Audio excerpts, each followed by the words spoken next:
I can remember where the desire to become a belly dancer entered me. I always remember my mum's big bum, doing shimmies in front of us kids and chasing us with shimmies, and we'd like be, shy about it. And I just remember the darbuka drums, and I always remembered that beat inside my body from a very young age, from like 7 or 8.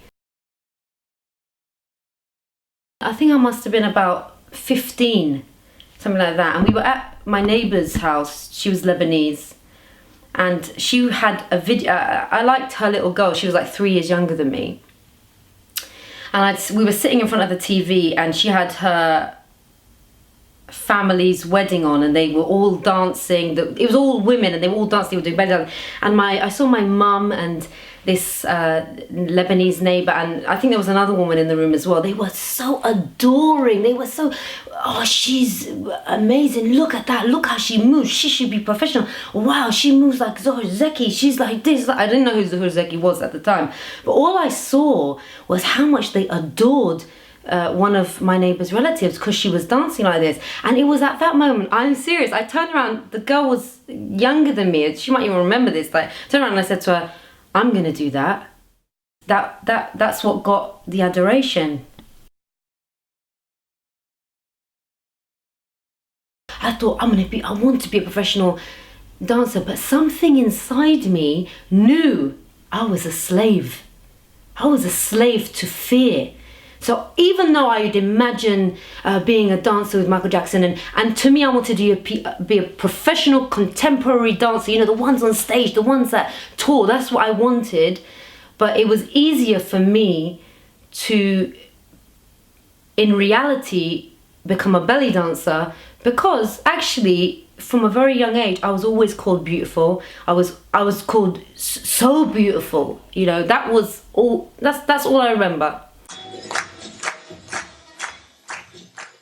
For me, in my slavery to fear, to have the illusion that I was free, I desired so much to become this sexual symbol that everybody adored.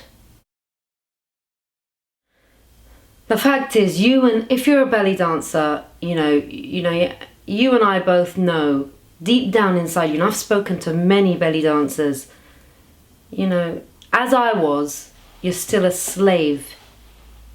You're still a slave. You're dancing all free, but you're still a slave to fear.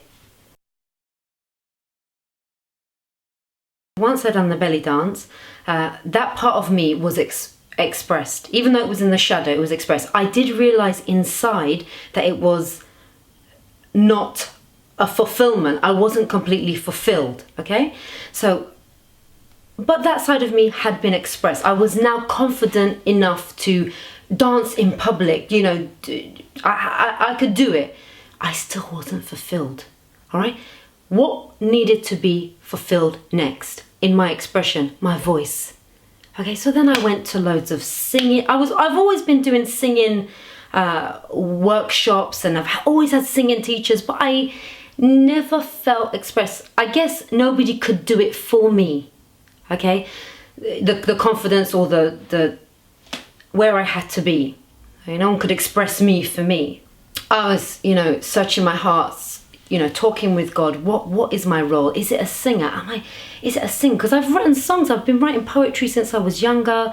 I've written songs that I've got melodies that I don't have music for, and I approached some producers, and they gave me like, £3,000, £5,000 to produce, an EP to industry standard, level and stuff like that. And I interacted with a few musicians to try and write with them and stuff, and nothing worked out. And I was like, Lord, what is this? Which way do I go? And I kept feeling in my heart that I was to study, and I was like, study what? Study singing? Because I joined a gospel choir.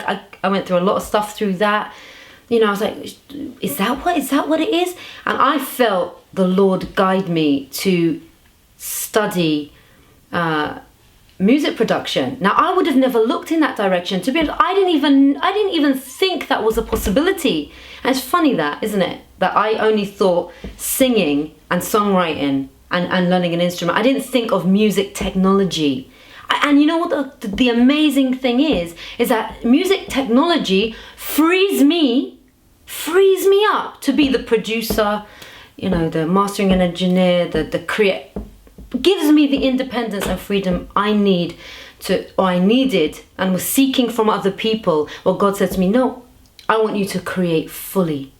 I want you to express fully, you know, not just your voice, but to express the music that's within your soul. Express it out, you know. And so I just went with it, you know. I didn't have, usually in the past, I'd have been so resistant to that, but I just went with it.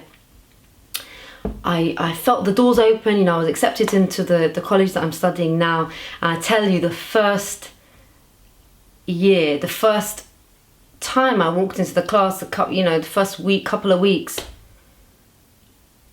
it was like I had landed on a planet and they were all speaking in alien. I knew nothing, absolutely nothing. Recording techniques, I didn't know anything to do with microphones. I didn't know how a microphone worked. I didn't know anything. I'm telling you the truth. Again, I was like, oh my God. So from the empowerment I perceived to feel as a belly dancer, I went to, you know, complete feeling of disempowerment. Believing that sexuality was my empowerment, you know, and really taking hold of that as if that was all I was and that's all I had to offer. You know, and I feel a lot of women in the world looking around experience similar things to what I've experienced, where if they're not fitting into a certain mold if they're not being sexual enough, then they feel that they're not, I don't know, man, it's crazy. So where I thought that sexuality was my empowerment, now I'm somewhere else. Now I'm my empowerment, my centeredness, my roots, and my worth has come from the fact that I'm made in the I believe I'm made in the image of God. That's where my worth is, and that doesn't change. So it's solid, it's rooted, and now I'm taking that into music production. I am not just my body, my mind, my sexuality, or any other part of my cooking. And I've always been passionate about celebrating my female, the fact that I am a woman, you know, and I want, now that I'm rooted, it doesn't change. You know, that's just part of that's part of who I am.